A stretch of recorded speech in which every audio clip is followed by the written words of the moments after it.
menjilat. Ini kisah dari tahun 1956. Hannah tinggal dengan seluruh keluarganya di kota kecil di Chicago. Usianya 12 tahun dan punya anjing bernama Tom. Dia sangat sayang padanya. Hannah membawa Tom kemanapun dan menghabiskan seluruh waktu dengannya. Hari ini, orang tua Hannah bersiap-siap untuk bepergian. Hannah, kau harus ikut dengan kami. Kami tidak bisa meninggalkanmu di sini sendirian. Ibu, aku kan bukan anak kecil. Aku bisa menjaga diriku dan rumah ini. Kalian pergilah tanpa aku dan jangan khawatir. Lagi pula ada Tom bersamaku. Tidak apa-apa, Rosie. Hannah, kau boleh tinggal. Kami akan pulang besok pagi. Hanya semalam saja. Ayolah. Hannah, jangan lupa kunci semua jendela dan pintu ya. Baik, Ayah. Ibu dan ayah Hannah pergi. Hannah duduk nyaman di sofa dan menyalakan radio. Teruslah mendengarkan cerita horor dengan Peter. Wah, asik. Ini acara kesukaanku. Tapi ibu dan ayah tidak pernah mengizinkanku mendengarkannya. Tapi hari ini aku bisa melakukan apapun yang aku mau. Jadi aku akan mendengarkan cerita-cerita horor. Hannah membesarkan suara radio dan acara dimulai. Cerita hari ini ekstra menarik karena konon ini berdasarkan kejadian nyata. Ini adalah cerita tentang jalan Halsted di kota kita, Chicago. Wow, itu jalan rumahku, jalan Halsted. Cerita hari ini dari tempat kita. Aku jadi amat penasaran. Ini kejadian 20 tahun yang lalu. Seorang pria bernama Walter tinggal di jalan Halsted. Dia tidak punya keluarga, jadi dia memelihara banyak anjing.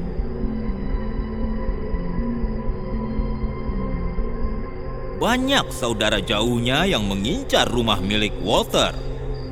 Bahkan beberapa pergi ke rumahnya, mencoba membunuhnya supaya bisa mewarisi hartanya. Tapi Walter berhati murni. Anjing-anjingnya selalu menyelamatkannya. Suatu hari, seorang sepupu jauh bernama Mark datang. Mark ingin mendapatkan harta Walter, dan suatu malam Mark pergi ke kamar Walter lalu mencampur racun ke air minumnya. Walter minum air itu dan meninggal dalam tidur. Mark mengambil alih semua harta milik Walter, tapi anjing-anjing Walter yang setia tidak meninggalkannya. Mereka mengepung si pemilik baru dan memangsanya. Selama bertahun-tahun, hewan-hewan itu menjauhkan setiap orang dari rumah itu. Hingga satu demi satu, anjing-anjing itu berbaring dekat jenazah tuannya dan mati bersamanya. Hannah ketakutan mendengar cerita itu. Wow, itu cerita yang menakutkan. Sebaiknya aku pergi menutup sebuah jendela dan pintu seperti pesan ayah. Lagi pula ibu dan ayah akan pulang besok pagi. Hannah menutup semua jendela dan berbaring di ranjang untuk tidur. Tapi dia ketakutan. Dia menyelimuti dirinya sampai kepala. Lalu pot bunga jatuh dari meja sampingnya. Hannah berteriak. Tom! Tom tiba dan duduk di sisi ranjang. Tolong jangan tinggalkan aku di sini, Tom. Aku amat ketakutan. Tangan Hannah menggantung dari ranjang dan Tom menjilat tangannya. Dan Hannah ketiduran. Di tengah malam, mata Hannah terbuka penuh. Dan kelihatannya sesuatu telah menggigit tangannya. Tom, apa yang kau lakukan? Mengapa kau menggigitku? Hannah melihat ke sekitar kamar, tapi Tom tidak ada. Dan ada suara tangisan. Hannah tiba di ruang tamu mencari Tom. Di mana kau, Tom? Keluarlah, ada apa? Hannah mendengar suara tangisan itu datang dari dalam sebuah kamar kosong. Hannah membuka pintu dan melihat Tom tergantung terbalik di udara. Matanya merah darah. Dan di dinding tertulis, "Kami bisa menjilat juga." Hannah ketakutan dan mulai berlari. Tiba-tiba, Tom menjadi monster mengerikan. Taringnya runcing, matanya merah, dan darah menetes dari moncongnya. Sangat mengerikan. Ada roh jahat yang merasukinya. Hannah berlari pergi. Tom mengejar dari belakang, menggigit kakinya, dan menyeretnya ke belakang. Tinggalkan aku, lepaskan aku. Hewan ini setia padamu, bukan? Kini dia sendiri yang akan membunuhmu.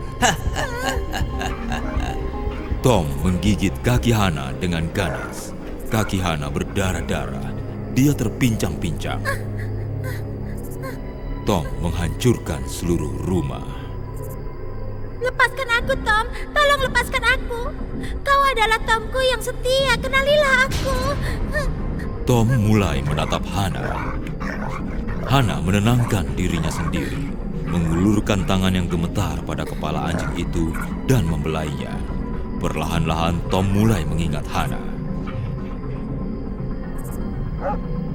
Tetapi hantu itu merasuki Tom lagi. Wajah Tom berubah merah karena murka. Taring-taringnya jadi lebih besar. Dia bernafsu membunuh Hana. Dia menyerang Hana dan melukainya dengan parah. Hana pingsan. Keesokan paginya, ibu dan ayah Hana mengetuk pintu rumah beberapa lama. Tapi hanya ada suara gonggongan dari dalam. Hana, buka pintunya. Hana. Apa yang terjadi, sayang? Ini sudah siang. Kenapa Hana tidak membuka pintu? Dan Tom juga menggonggong. Aku jadi gelisah sekali. Tunggu, aku akan dobrak pintunya. Hah! Keduanya berteriak. Jenazah Hana terkapar di lantai. Tom mengelilinginya dan menggonggong terus. Anakku, apa yang terjadi pada anakku? Siapa yang membunuhnya? Keduanya mulai menangis. Mereka tidak bisa terima kenyataan bahwa Hana sudah tidak bernyawa. Ayah dan ibu Hana menangis dekat jenazah Hana. Lalu Tom datang dari belakang, mulai menggeram. Ayah dan ibu Hana menoleh. Dengan ngeri, mereka terkejut melihat Tom. Lalu Tom bergerak perlahan ke arah mereka. Apa yang terjadi pada Tom? Mengapa dia menatap kita begitu? Mereka menatap Tom. Tom, duduk. Tom, ada apa denganmu? Kubilang duduk. Duduklah. Apa kau tidak mendengarku? Tom menerjang ke arah mereka. Mereka berdua mulai berteriak. Semua burung terbang dan semua anjing di kota melolong. Kedua orang tua Hana juga meninggalkan dunia ini seperti putrinya. Selesai.